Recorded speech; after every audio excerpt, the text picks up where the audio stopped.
Hi hello എല്ലാവർക്കും നമസ്കാരം. Big Boss season 7 3 episode നമുക്കൊന്ന് വിലയിരുത്തിയാലോ. സംഭവം ഇന്ന് രാവിലെ തന്നെ ഒരു മോർണിംഗ് ടാസ്ക് ആയിരുന്നു. മോർണിംഗ് ടാസ്ക് വളരെ സിമ്പിൾ ആയിട്ടുള്ള ഒരു മോർണിംഗ് ടാസ്ക് ആയിട്ടാണ് നമുക്ക് പ്രത്യക്ഷത്തിൽ തോന്നുന്നത്. സംഭവം ഇത്രയേ ഉള്ളൂ. കണ്ടസ്റ്റൻസ് ഓരോരുത്തരും അവരവർക്ക് ഇഷ്ടമുള്ള ഒരാളെ വിളിക്കുക, ഒരു നിക് നെയിം കൊടുക്കുക. ഇഷ്ടമല്ലാത്ത ഒരാളെ വിളിക്കുക, അയാൾക്കും ഒരു പേര് കൊടുക്കുക. ഇതായിരുന്നു സംഭവം. അങ്ങനെ എല്ലാവരും ഏകദേശം 20 പേരുണ്ട്, അല്ലെങ്കിൽ 19 കണ്ടസ്റ്റൻസ് ആയിട്ടാണ്. ഈ 19 കണ്ടസ്റ്റൻസും അവർക്ക് ഇഷ്ടമുള്ള ആളുടെ പേര് സെലക്ട് ചെയ്തു, ഇഷ്ടമില്ലാത്ത ആളുടെ പേരുകളും സെലക്ട് ചെയ്യും. 8 വോട്ടുകളോടുകൂടി ഇഷ്ടമല്ലാതെ അയാക്കുന്നത് നിക്നെയിം കൂടുതൽ കിട്ടിയത് നമ്മുടെ അനീഷിനാണ്. അനീഷിനെ മുള്ളംപന്നി എന്നാണ് പേര് കിട്ടിയേക്കുന്നത്. അത് നമ്മുടെ അപ്പാനീശ്വരത്ത് ഇട്ടൊരു പേരാണ് മുള്ളംപന്നി എന്നുള്ളത്. എല്ലാവരുടെയും മേത്ത് മുള്ളിങ്ങനെ ചെതറിച്ചിങ്ങനെ നടക്കും എന്നുള്ളതാണ് ഇതിന് കാരണമായിട്ട് വന്നേക്കുന്നത്. സ്വാഭാവികമായിട്ടും അനീഷ് കുറച്ച് ചൊറിയൻ സ്വഭാവമുള്ളതാണ്. ചൊറിയാൻ പുഴു, വെരികം പുഴു എന്നൊക്കെ ഉള്ള പേരൊക്കെ അനീഷിന് ഇതിനകത്ത് കിട്ടിയിട്ടുണ്ട്. സെലക്ട് ചെയ്തത് മുള്ളൻ പന്നി എന്നുള്ള പേര് തന്നെയാണ്. അതുപോലെ തന്നെ 3 വോട്ടുകളോട് കൂടി ഇഷ്ടം നേടിയെടുത്തത് അനുമോളും പിന്നെ ആദില നൂറയാണ്. ഇവർക്ക് രണ്ടുപേർക്കും 3 വീത വോട്ടുകൾ ഉണ്ടായിരുന്നു. അനുക്കുട്ടി പാവക്കുട്ടി എന്നുള്ള പേരിനകത്തും ആദില നൂറ എന്താ മറ്റേ മീനു ആൻഡ് മിട്ടു എന്നുള്ള പേരിനകത്തുമാണ് ഈ ടാസ്ക് കംപ്ലീറ്റ് ചെയ്തത്. ഇതാണ് ഇനി ഇവർക്കുള്ള ബേബി ഹൗസിലെ ഒരു അനൗദ്യോഗിക നെയിമായിട്ട് കിട്ടിയേക്കുന്നത് കേട്ടോ. പക്ഷേ ഈ ടാസ്ക് ഇങ്ങനെ വളരെ സിമ്പിളായിട്ട് ഇങ്ങനെ നടന്നുകൊണ്ട് വരുന്ന സമയത്ത് അക്ബറിന് ഇഷ്ടമുള്ള ആളെ വിളിച്ചു, ദെൻ അക്ബറിന് ഇഷ്ടമല്ലാത്ത ആളെ വിളിച്ചു. രേണുസുധീനെയാണ് അക്ബറിന് ഇഷ്ടമല്ലാത്ത ആളായിട്ട് വിളിച്ചത്. പക്ഷേ രേണുസുധിക്ക് അക്ബർ കൊടുത്ത പേര് അത് ശരിക്കും ഒരു കോൺട്രവേഴ്സി ഉണ്ടാക്കിയിട്ടുണ്ട്. അല്ലെങ്കിൽ രേണുസുധിക്കുള്ളൊരു പോസിറ്റീവ് തരംഗം ഉണ്ടാക്കാൻ, തരംഗം എന്നല്ല, ഒരു പോസിറ്റീവ് ഒരു ഓളം ഉണ്ടാക്കാനായിട്ട് ചെറിയ രീതിയിലെങ്കിലും ഇതിന് കഴിഞ്ഞിട്ടുണ്ട്. കാരണം അതിന്റെ കമന്റ് ബോക്സ് നോക്കിയാൽ കാണാൻ പറ്റും. സെപ്റ്റിക് ടാങ്ക് എന്നാണ് അക്ബർ രേണുവിനെ വിളിച്ചത്. ശരിക്കും പറഞ്ഞാൽ അത് കണ്ടിരിക്കുന്ന എല്ലാവർക്കും ഒരു ഇറിറ്റേറ്റിംഗ് തന്നെയായിരുന്നു കേട്ടോ. ഇതേ സെയിം നെയിം തന്നെ ആദില നൂറ അനീഷിനെ അപ്പി എന്നുള്ള പേരിനകത്ത് റെപ്രസെന്റ് ചെയ്ത് പറഞ്ഞിട്ടുണ്ട്. പക്ഷേ ഇവിടെ എല്ലാവരും ചർച്ച ചെയ്യുന്നത് അക്ബർ രേണുവിനെ സെപ്റ്റിക് ടാങ്ക് എന്ന് വിളിച്ചാണ്. ഇത് രേണുവിന് ഭയങ്കരമായിട്ട് ബോഡി ഷേമിംഗ് ആയിട്ട് തോന്നിയിട്ടുണ്ട്. രേണുവിന് ഭയങ്കര ഒരു മാനസിക സമ്മർദ്ദം ഈ ഒരു പേര് കാരണം ഉണ്ടായിട്ടുണ്ട്. രേണു കുറച്ച് കാർഡുകളും ഇവിടെ ഇറക്കിയിട്ടുണ്ട്. ഇറക്കിയെന്ന് നമുക്ക് അങ്ങനെ ഫുള്ളായിട്ട് നമുക്ക് പറയാനും പറ്റില്ല. കാരണം എന്താ വെച്ചിട്ടുണ്ടെങ്കിൽ ഒരു സമൂഹത്തിന് അല്ലെങ്കിൽ ഒരു കുറേ ആളുകളുടെ മുന്നിനകത്ത് ഒരു ഫുൾ ക്യാമറയൊക്കെ വെച്ച് സെറ്റ് ചെയ്യണ സമയത്ത് ഒരാൾ പേര് കൊടുക്കുന്നത് സെപ്റ്റിക് ടാങ്ക് ആണെങ്കിൽ രേണുവിനെ പോലെ നമുക്ക് എല്ലാവർക്കും അപ്സെറ്റ് ആവും അല്ലേ? ഉറപ്പായിട്ടും എന്നെ സംബന്ധിച്ച് ഞാനും അപ്സെറ്റ് ആവും. കാരണം ഒരു ചളിപ്പ് നമുക്കവിടെ വരും. അപ്പോൾ രേണു ഇത് കുറച്ച് സീരിയസ് ആയിട്ടുള്ള ഇഷ്യൂ ആക്കിയിട്ടുണ്ടായിരുന്നു. രേണുവിനെ നല്ല രീതിയിൽ ഹേർട്ട് ചെയ്തിട്ടുണ്ടായിരുന്നു. അപ്പട്ടവിടെയൊക്കെ പോയിട്ട് ഇടിക്കുന്നുണ്ടായിരുന്നു. ആദിലന്നൂറയാണ് രേണുവിനെ ഭയങ്കരമായിട്ട് കേട്ടിരിക്കുന്ന ഒരാൾക്കാരെന്ന് എനിക്ക് തോന്നിയിട്ടുണ്ട്. ആദിലന്നൂറിൻ്റെ അടുത്തൊക്കെ ഇത് എക്സ്പ്ലെയിൻ ചെയ്യുന്നുണ്ട്, പറ്റാവുന്നിടത്തൊക്കെ എക്സ്പ്ലെയിൻ ചെയ്യുന്നുണ്ട്, ക്യാമറ നോക്കി പറയുന്നുണ്ട്. അല്ലെങ്കിൽ കുറച്ച് വിക്ടിംസ് കാർഡ്സ് വരുന്നുണ്ട്. അതായത് ഭാര്യയില്ലാത്ത അല്ലെങ്കിൽ അല്ല ഭർത്താവില്ലാത്ത, ഭർത്താവ് ഉപേക്ഷിച്ച് പോയ, മക്കളെ നോക്കേണ്ടി വരുന്ന, പ്രാരബ്ധം മൊത്തം നോക്കേണ്ടി വരുന്ന ആളെ റെപ്രസെൻറ്റേറ്റ് ചെയ്താണ് രേണു നിൽക്കുന്നു എന്നുള്ള സ്റ്റേറ്റ്മെന്റ് രേണു അവിടെ ഇംപ്ലിമെന്റ് ചെയ്യുന്നുണ്ട്. അത് ഇന്നത്തെ ആ ഒരു കാരണം കൊണ്ട് അതൊന്ന് ജനങ്ങളിലോട്ട് ആ ഒരു കാരണം എത്തിക്കാൻ ഇന്ന് രേണുവിന് പറ്റിയിട്ടുണ്ട്. അത് അറിഞ്ഞോ അറിയാതെയും നമ്മളെല്ലാവരും ചർച്ച ചെയ്തിട്ടുണ്ട്. അക്ബർ പോലും അറിഞ്ഞിട്ടില്ല രേണുവിന്റെ ഒരു പേര് ഇവിടെ ഇങ്ങനെ ചർച്ച ചെയ്യപ്പെടും, അല്ലെങ്കിൽ ഈ ഒരു കാര്യം ചർച്ച ചെയ്യപ്പെടുന്നു. അക്ബറിന് ഇത് വൈകാതെ തന്നെ മോശമായി പോയി എന്നുള്ളൊരു തോന്നൽ വന്നിട്ട് അക്ബർ, ഞാൻ രേണുവിന്റെ അടുത്ത് പോയിട്ട് സോറി പറയുന്നത് കണ്ടില്ല, പകരം ക്യാമറയെ നോക്കി അക്ബർ ചെറിയൊരു വിശദീകരണം കൊടുക്കുന്നുണ്ട്. പറഞ്ഞതിൽ കുറച്ചൊരു ഖേദം പ്രകടിപ്പിക്കുന്നുണ്ട്.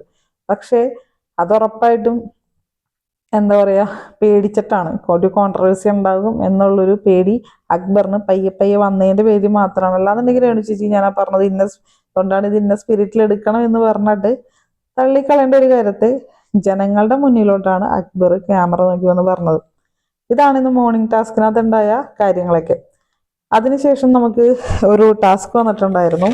ടാസ്കിനകത്ത് കുറച്ചധികം നല്ല ഗെയിംസ് കാര്യങ്ങളൊക്കെ ഉണ്ടായിട്ടുണ്ടായിരുന്നു. ഭാഗ്യത്തിന്റെ മണപ്പെട്ടി എന്നാണ് ആ ടാസ്കിന്റെ പേര്.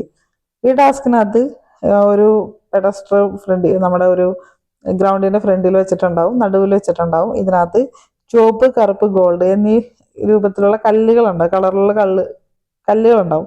ഇതിനകത്ത് ഗോൾഡൻ കളറ് സൂപ്പർ പവറും അതുപോലെ തന്നെ കറുപ്പ് പണിയുമാണ് കിട്ടുന്നത്. അതുപോലെ തന്നെ ചുവപ്പ് അത് ഇരട്ടിയാക്കി കൊടുക്കുകയും ചെയ്യും.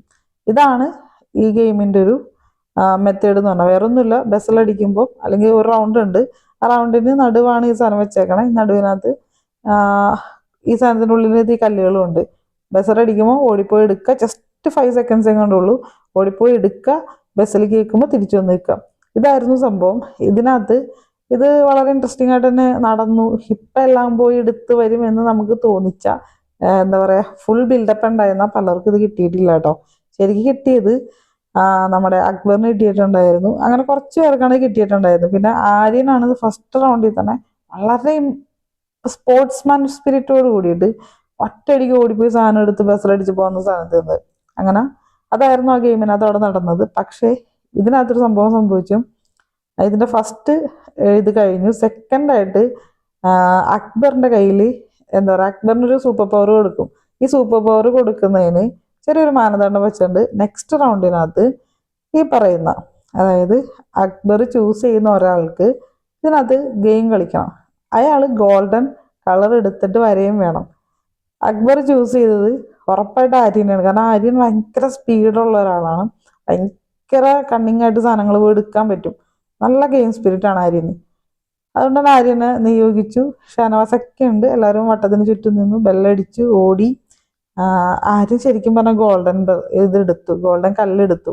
സംഭവം ഇവിടെ വന്ന് ബസറടിച്ചതിന് ശേഷം ആര്യൻ ബാഗിലോടെ സഞ്ചി ഉണ്ടായിരുന്നു, സഞ്ചിയിലോട്ട് ഇടുന്ന സമയത്ത് നിലത്ത് വീണു. ഇത് കൈയോടെ തന്നെ ഷാനവാസ് എടുത്ത് കൈ പിടിച്ചു. ആര്യന് താടോ എന്നൊക്കെ പറഞ്ഞ് നടക്കുന്നുണ്ട്, പക്ഷെ കൊടുത്തില്ല. ബിഗ് ബോസ് പറയട്ടെ എന്നാണ്. ബിഗ് ബോസിന്റെ തീരുമാനം വേറൊന്നായിരുന്നില്ല. ഈ കല്ല് ഷാനവാസിന്റെ കയ്യിലായി. സംഭവം 7ന്റെ പണിയല്ല കേട്ടോ. ഇതിനകത്ത് നമ്മുടെ നവീൻ ഇടയ്ക്ക് പറയുന്നുണ്ടായിരുന്നു, ഇത് 7ന്റെ പണി എന്നല്ല പറയണ്ടത്, 7ന്റെ ഗുണിതങ്ങളുടെ പണി എന്ന് പറയണമെന്ന്. ശരിക്കും അങ്ങനത്തെ ഒരു സീസൺ തന്നെ കേട്ടോ ഇത്. ഒരു 3-4 ദിവസം കൊണ്ട് ആ ഒരു എന്താ പറയാ, ആ ഒരു എല്ലാ ഇതും ഈ ഒരു സീസൺ കാണിക്കുന്നുണ്ട്. അങ്ങനെ ഈ അക്ബർ ആ സൂപ്പർ പവർ നഷ്ടപ്പെട്ട അക്ബറിന് 8ന്റെ പണിയാണ്, 7ന്റെ പണി എന്ന് പറഞ്ഞ 8ന്റെ പണിയാണ് ബിഗ് ബോസ് കൊടുത്തത്. ആര്യനെയും അക്ബറിനെയും കൺഫെഷൻ റൂമിലോട്ട് വിളിക്കുകയാണ്. കൺഫെഷൻ റൂമിൽ വിളിച്ചിട്ട് പറയാ, ഇത് നേരിട്ട് നമ്മുടെ മത്സരാർത്ഥികളെ മറ്റുള്ളവരെ കാണിക്കുന്നുണ്ട് കേട്ടോ. ഇവർക്ക് രണ്ടുപേരും കൂടി സെലക്ട് ചെയ്യണം. അടുത്ത, അത് ഈ ആഴ്ച നെക്സ്റ്റ് വീക്ക് നേരിട്ട് നോമിനേഷൻ. ശരിക്കും പറഞ്ഞിട്ടുണ്ടെങ്കിൽ നല്ല സ്പോർട്സ്മാൻ സ്പിരിറ്റ് ആട്ടോ. നമ്മൾ ഇതിന് മുന്നേ കുറെ ഇതുപോലത്തെ സിറ്റുവേഷൻ കണ്ടപ്പോഴേക്കാ വിട്ടുകൊടുക്കൽ ഗെയിം ഇഷ്ടം മാതിരി നമ്മൾ കണ്ടിട്ടുണ്ട്. അത് കൺഫെഷൻ റൂമിൽ പോയിരുന്നിട്ട് എനിക്ക് വേണ്ട, നീ എടുത്തോ, നിനക്ക് എന്താ പറയാ, എനിക്ക് നിന്റെ കൂടെ മത്സരിച്ച് ജയിക്കാൻ പറ്റില്ല, അല്ലെങ്കിൽ നീ ഇതെടുത്തോ എന്നൊക്കെ പറഞ്ഞ ഔദാര്യവും സ്നേഹപ്രകടനവും ഒക്കെ കാണിച്ചിട്ട് ഈ സാധനങ്ങളൊക്കെ അങ്ങടും ഇങ്ങടും എന്താ പറയാ ഇട്ട് തട്ടിക്കളിക്കണം നമ്മൾ കണ്ടിട്ടുണ്ട്. പക്ഷെ ഇവിടെ അതല്ല കേട്ടോ. ആര്യനും അക്ബറും അവരവർക്ക് വേണം, അതായത് അവരവർക്ക് ഈ ഒരു എലിമിനേഷനിൽ പോകാനായിട്ട് താല്പര്യമില്ല എന്നുള്ള കാര്യം വ്യക്തമായിട്ട് പറഞ്ഞു.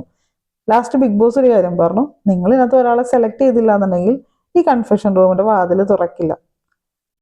അതിനുശേഷമാണ് ഇവരത് ആക്സെപ്റ്റ് ചെയ്യുകയും അക്ബർ നേരിട്ട് നോമിനേഷനിലോട്ട് പോകാമെന്ന് തീരുമാനിക്കുകയും ചെയ്തത്. അത് ഭയങ്കര ഒരു മുട്ടം പണിയാണ് അക്ബറിന് കൊടുത്തത്. കാരണം അക്ബർ വിജയിച്ചു എന്ന് പറഞ്ഞിരിക്കുന്ന സിറ്റുവേഷനിലാണ് ഇങ്ങനൊരു സംഭവം സംഭവിക്കുന്നത്. പിന്നെ ഷാനവാസ് നൈസായിട്ട് അവിടെ ഗെയിം കളിക്കുന്നുണ്ട്. നൈസ് എന്ന് വെച്ചാൽ നൈസ്. പുള്ളി പ്രൊവോക്ഡ് ആവുന്നത് നിങ്ങൾ ശ്രദ്ധിച്ചാൽ അറിയാൻ പറ്റും. പുള്ളി നല്ല അണ്ടർസ്റ്റാൻഡിങ്ങിലാണ് ഗെയിം എടുത്ത് പോണേ.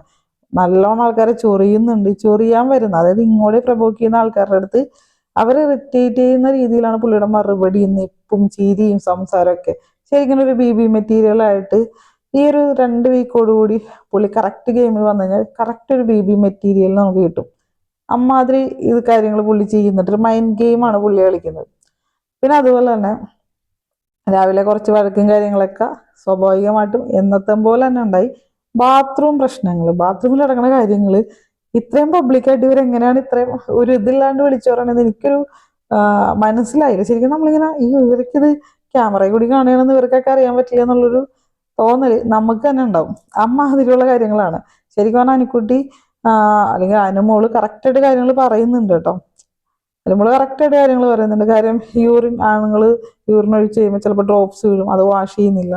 പിന്നെ ആരൊക്കെയോ ടോയ്ലറ്റ് യൂസ് ചെയ്യുമ്പോൾ ടിഷ്യൂ പേപ്പർ വെച്ചിട്ടാണ് ഇരിക്കുന്നത്. പക്ഷെ അതിനുശേഷം ആ ടിഷ്യൂ പേപ്പർ അവരെടുത്ത് മാറ്റുന്നില്ല. അങ്ങനത്തെ കാര്യങ്ങളൊക്കെ അനുക്കുട്ടി നല്ല കറക്റ്റായിട്ട് ക്ലിസ്റ്റർ ആൻഡ് ക്ലിയർ ആയിട്ട് തന്നെ പറയുന്നുണ്ട്. പിന്നെ ഇവിടെ അനുക്കുട്ടീനോട് ഈ പറയുന്ന അപ്പാനി ശരത്തിനും അക്ബർ അങ്ങനെ കുറച്ച് പേർക്കൊരു എന്താ പറയാ ഒരു ദേഷ്യമുണ്ട്. അല്ലെങ്കിൽ അനുക്കുട്ടിയുടെ ഗെയിം അവരത്ര അങ്ങോട്ടേക്ക് എടുക്കുന്നില്ല എന്ന് എനിക്ക് തോന്നിയിട്ടുണ്ട്. അങ്ങനെ അനുക്കുട്ടിയുടെ വേഷം അവിടെ നടക്കുന്നുണ്ട്. അനുക്കുട്ടിക്ക് അത്യാവശ്യം സ്ക്രീൻ സ്പേസ് കിട്ടുന്നുണ്ട് കേട്ടോ. എല്ലാവരും പറയുന്നതിനേക്കാളും എളുപ്പത്തിനകത്ത് അനുക്കുട്ടി കാര്യങ്ങൾ പറയുന്നുണ്ട്. പിന്നെ അതുപോലെ തന്നെ എനിക്ക് ഭയങ്കര ഇൻട്രസ്റ്റിംഗ് ആയിട്ട് സൈലന്റ് ആയിട്ട് ഗെയിം കളിക്കുന്ന ഒരാളെ ഫീൽ ചെയ്യുന്നുണ്ട്. അത് മറ്റാരുമല്ല നമ്മുടെ നിവിൻ. എന്താ വെച്ചിട്ടുണ്ടെങ്കിൽ ഇവിടെ മറ്റൊരു ഗെയിം ഓണാണ്. കാരണം നിവിന് ഡ്രസ്സ് വേണമെന്നുണ്ടെങ്കിൽ ഈ ബാഡ്ജ് എടുക്കണം. ഈ ഗെയിം ഇവിടെ ഓണാണ്. പക്ഷെ ഈ ഗെയിമിന്റെ കാര്യം എല്ലാവരും മറന്നു കിടക്കുക. പക്ഷെ നിവിന് അവന്റെ ഡ്രസ്സിനോട് അത്ര ആളൊരു ഫാഷൻ ഡിസൈനറും കൂടി അതിന്റെ പേരിനകത്ത് ആ ഡ്രസ്സിൽ കംഫർട്ടല്ല ആള്. നിവിൻ ആ ഡ്രസ്സിന് വേണ്ടിയിട്ടുള്ള സകല പണിയും കഴിക്കുന്നുണ്ട്. ആര്യന്റെ ബാൻഡ് നിവിൻ മോഷ്ടിക്കുന്നുണ്ട്. മോഷ്ടിച്ച് കൊണ്ടുവന്ന് ഭദ്രമായിട്ട് ഫ്ലവേഴ്സിന്റെ താഴെ വെച്ചിട്ടുണ്ട്. അതുപോലെ തന്നെ ഗോൾഡൻ കല്ലും അക്ബറിന്റെ ഗോൾഡൻ കല്ലും ഈ നിവിൻ മോഷ്ടിക്കുന്നുണ്ട്. ശരിക്കും ഇത് മറ്റുള്ളവർ ആരും അറിയുന്നില്ല. കാരണം നിവിനെ പല ആൾക്കാരും ഇതിനൊരു വാല്യൂ കൊടുക്കുന്നില്ല എന്ന് എനിക്ക് തോന്നിയിട്ടുള്ളൂ. കാരണം ആര്യനോട് വന്ന് നിന്റെ ബാൻഡിന്റെ കാര്യമൊക്കെ പറയും, നീ എന്നെ സംശയിക്കണ്ടെന്നൊക്കെ ചോദിക്കുമ്പോൾ ആര്യ ഒന്ന് പോയടാപ്പാന്നാ പറയണേ. കാരണം നിവിനെ ആരും ഗെയിമറായിട്ട് കൂട്ടിയല്ലോ. പക്ഷെ നിങ്ങൾ ശ്രദ്ധിച്ചാൽ അറിയാൻ പറ്റും നിവിൻ കറക്റ്റായിട്ട് ഗെയിം കളിക്കുന്നുണ്ട്. അതുപോലെ തന്നെ എന്റർടൈൻ ചെയ്യുന്നുണ്ട് ആൾക്കാരെ. പോകെ നിവിൻ സ്ട്രോങ് ആയിട്ട് വരുമ്പോൾ ഈ എന്റർടൈൻ ഫാക്ടറും ഇതുപോലെ തന്നെ ഈ മൈൻഡ് ഗെയിം എല്ലാം ആ ഗെയിമിനുള്ളിൽ തന്നെ നിന്ന് ഗെയിം കളിക്കുന്ന ഒരു സംഭവമുണ്ട്. ഇത് ഗുണം ചെയ്യും നിവിന്. അങ്ങനെ ഒരുപാട് കാര്യങ്ങൾ ഇന്നത്തെ എപ്പിസോഡിനകത്ത് നടന്നിട്ടുണ്ട്. ഇതൊക്കെയാണ് ഇന്നത്തെ എപ്പിസോഡിൽ നമുക്ക് മെയിനായിട്ട് എടുത്തു പറയേണ്ട കാര്യങ്ങൾ.